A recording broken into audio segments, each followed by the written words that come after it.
भूखा राजा और गरीब किसान की कहानी। सालों पहले एक नगर का राजा अपने राज्य को रात में अपना रूप बदलकर घूमता था। वो रूप बदलने के बाद लोगों से मिलकर अपने यानी राजा के बारे में जानने की कोशिश करता और उनकी समस्या को समझता था। एक रात जब वह नगर घूम कर आया तो अचानक जोर से बारिश होने लगी। उसने देर किए बिना एक गरीब के घर का दरवाजा खटखटाया। राजा के दरवाजा खटखटाने के बाद घर से एक व्यक्ति निकला। वह एक गरीब किसान था जो अपनी पत्नी और बच्चों के साथ रहता था। बारिश तेज थी तो किसान ने राजा को अंदर आने के लिए कहा। राजा ने घर में जाने के बाद पूछा, क्या आप मुझे कुछ खिला सकते हैं? मुझे बहुत तेज भूख लगी है।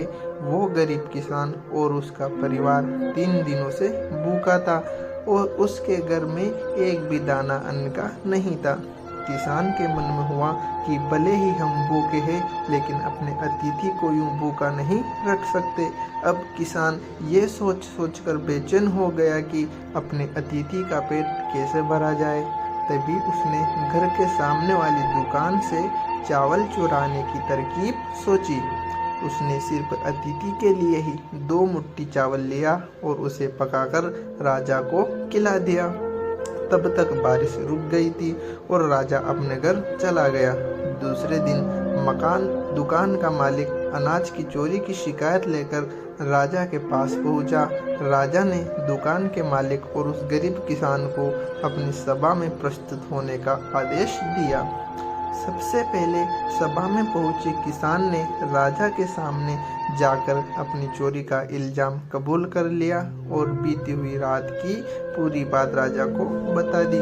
किसान राजा से कहता है कि मैंने चोरी की लेकिन मेरे परिवार ने उस अनाज का एक निवाला भी नहीं खाया। गरीब किसान की बातें सुनकर राजा बहुत दुखी हुआ और उसने किसान को बताया कि अतिथि के रूप में मैं स्वयं तुम्हारे घर आया था। इसके बाद राजा ने सभा में पहुंचे दुकानदार से पूछा कि क्या आपने अपने पड़ोसी को चोरी करते हुए देखा था? दुकानदार ने जवाब दिया कि हाँ, मैंने इसे रात में चोरी करते हुए देखा था।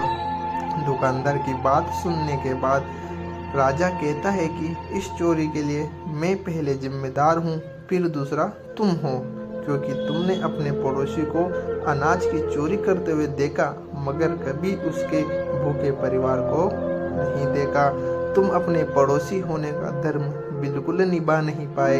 इतना कहने के बाद राजा ने दुकानदार को सभा से जाने के लिए कह दिया और किसान की अतिथि निष्ठा भाव देखकर उसे 1000 सोने के सिक्के इनाम के रूप में दे दिया। कहानी से यह सीख मिलती है, अगर कोई आसपास रहने वाले मुसीबत में है तो हमें उनकी मदद करनी चाहिए। अगर आपको कहानी अच्छी लगी हो तो लाइक करें और चैनल को सब्सक्राइब करना ना भूलें।